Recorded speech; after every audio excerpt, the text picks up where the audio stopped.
Role. दोस्तों, आज मैं हूँ भगवान बद्री विशाल के आश्रम में और मैं एक भगवान के भक्त होने के साथ साथ एक भूख विज्ञान का छात्र भी हूँ और हमेशा चिंतन में रहता हूँ कि बद्रीनाथ जी के आसपास जो भी मानवीय हस्तक्षेप हो रहे हैं उन पर नज़र रखने की कोशिश करता हूँ। आज भव्य और दिव्य बनाने की बात हो रही है, लेकिन उससे पहले मैं देख रहा हूँ कि जो अलकनंदा के दाएं और बाएं छोर में बड़ी बड़ी हेवी मशीन्स लगी हैं। ये अपना उसको बेस तैयार कर रही है अपने स्ट्रक्चर के लिए, लेकिन बिना कुछ, शायद ऐसा लगता है कि इसमें कुछ प्लानिंग की कमी रही है। हमारे यहाँ पे जो धाराएं थी, प्रहलाद धारा, ये है आपका, हाँ, प्रहलाद धारा और पूर्व धारा उस तरफ। आपका क्या शुभ नाम है? मेरा नाम है विक्रम सिंह बिष्ट। विक्रम सिंह बिष्ट जी। मैं प्रोफेसर MPS बिष्ट हूँ जी सर। दो तीन चीज़ें मैं आपसे पूछना चाह रहा हूँ। हाँ जी, थोड़ा सा आप बताने की कोशिश करिएगा, है ना? हाँ बताइए। तो आप ये बोलिएगा कि ये जो यहाँ पे जो धाराएं थी, जल धाराएं, हाँ जी, जैसे हमारे पास तप्त कुंड हो गया, इधर आ जाओ, हाँ हाँ बताइए। बताइए। तप्त कुंड हो गया और ये आपका ब्रह्म कुंड हो गया, है ना? ये अलग अलग कुंड थे। ये हॉट स्प्रिंग है, अलग अलग तापमान के हैं। कोई 90 डिग्री टेम्परेचर का है, कोई 75 डिग्री टेम्परेचर का है, कोई नॉर्मल है, कोई 9 डिग्री टेम्परेचर का था और अलकनंदा जो है 0 डिग्री टेम्परेचर की। तो यहाँ पे बेसिकली पंच धाराएँ थी। इन पंच धाराओं में से मुझे ये पता चला कि यहाँ की दो धाराएँ ये कंस्ट्रक्शन की वजह से बिल्कुल कहीं अपना विलुप्त हो चुकी हैं।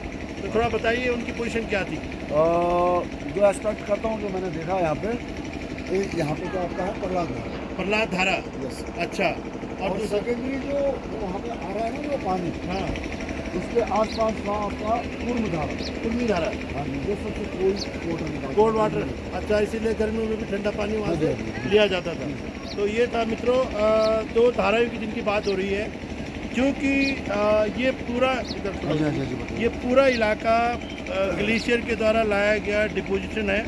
ये सेडिमेंट्स है जिनके ऊपर ये बसाकत हुई कालांतर में, लेकिन ये अल्टीमेटली जो इसके नीचे रॉक्स हैं, बोल्डर्स हैं, रॉक तो है नहीं, इसके नीचे बोल्डर्स हैं और सैंड है जो कि ग्लेशियर के द्वारा और अलकनंदा के द्वारा लाया गया पुराना ज़माने का सेडिमेंट है। 1930s में यहाँ पानी के पास यहाँ डैम हुआ था, तो उसके ज़माने में भी नदी के किनारे तरफ दोनों तरफ जो है सैंड डिपॉजिट हो गया था। लेकिन जब हम इस ओरिजिनल मटेरियल को, जो पहले से स्थापित था ग्लेशियर के द्वारा और रिवर के द्वारा, इसको अपने JCB और मशीनों के द्वारा हटाते हैं, तो कहीं ना कहीं उसकी जो अंदर जो ड्रेनेज सिस्टम है पानी का, अंडरग्राउंड वाटर फ्लो, उसके साथ कहीं ना कहीं छेड़छाड़ करते हैं। तो चिंता इस बात की है कि जहाँ ये दो धाराएं आज सूख चुकी हैं, कहीं हो ना हो, अगर इस तरह का काम हो या इस तरह का अनप्लान तरीके से इसको पहले सब सरफेस स्टडी कर देनी चाहिए थी।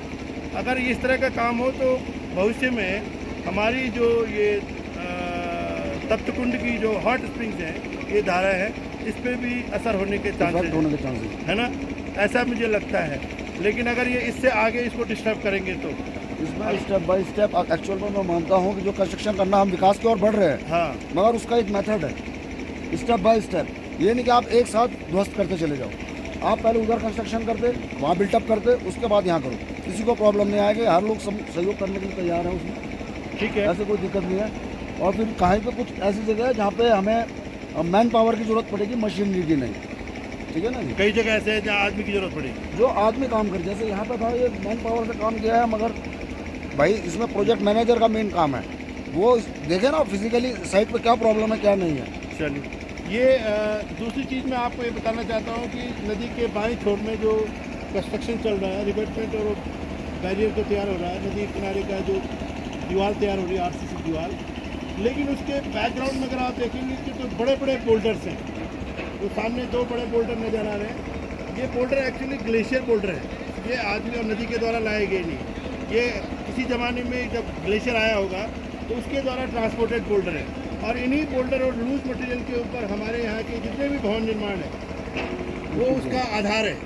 अगर हमने इस बेस बना हुआ है, इसका बोल्डर का बेस हमने डिस्टर्ब कर दिया तो कहीं ना कहीं ये बोल्डर डिस्टर्ब होगा, और इसके पीछे की जो भवन है ये भी एक टाइम बाद धीरे धीरे उनमें ट्रैक्स डेवलप होंगे और डैमेज हो सकते हैं। क्योंकि मैं भी सिविल से करके ये भी इसलिए एक- मैं फिजिकली देख रहा हूँ। जी, तो ये था थोड़ा सा आकलन चलो ठीक है सर। बद्रीनाथ से डाउन स्ट्रीम में। हाँ, बद्रीनाथ से डाउन स्ट्रीम में जो भी काम चल रहा है उसके ऊपर एक जियोलॉजिकल मेरा आकलन। और इसके बाद मैं आपको इसके बैकग्राउंड में बद्रीनाथ के पीछे जो हमारी टीम मेरे विद्यार्थी हैं, डॉक्टर मनीष मेहता, गौतम रावत, ये लोग जो है अपना सर्वे कर रहे हैं और रजिस्टिविटी सर्वे कर रहे हैं, जिससे ये पता चलेगा कि हमारे जो इंटरनल जो अंडरग्राउंड वाटर चैनल है उनका क्या डायरेक्शन है, क्या फ्लो है, कितना डिस्चार्ज है, और कहीं ऐसा तो नहीं कि वो अपना दिशा बदल रहे हों। तो ये एनालिसिस करने के बाद ही इसमें आगे कुछ कहा जा सकता है। बहुत बहुत धन्यवाद।